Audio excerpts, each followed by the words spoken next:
భర్తకి కలిసి రావడం అన్నది ఎక్కడ ఉంటుందంటే భార్య వల్ల ఉంటుంది. అందుకే పులోమజార్చిత అని ఒక నామం లలితా సహస్రంలో. ఇంద్రుడి భార్య పులోమజ. ఆవిడ లలితాపరాభట్టారికా స్వరూపాన్ని ఆరాధిస్తుంది కాబట్టి ఇంద్రుడు ఎప్పుడూ ఇంద్ర పదవిలో ఉండగలుగుతున్నాడు. భార్య భర్తకి లక్ష్మీస్థానం. ఎలా? ఇక్కడ బొట్టు చేత. ఈ పాపట ప్రారంభ స్థానమునందు బొట్టు ఉండాలి.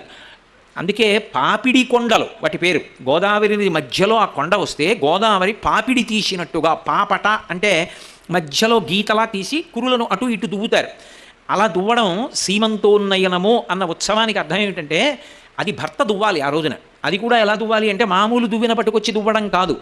అడవి పంది, ముళ్ళ పంది యొక్క ముళ్ళు తీసుకొచ్చి ఆ ముళ్ళుతోటి పాపట తీయాలి. పాపట తీసి కురులను అటు ఇటు ఇప్పి సీమాంతము, సీమ అంటే ఇక్కడతో అంతము, హద్దు, ఇక్కడ వరకు దువ్వి కురులను అటు ఇటు తీసి జుత్తు ఎత్తి ముడివేస్తాడు భర్త.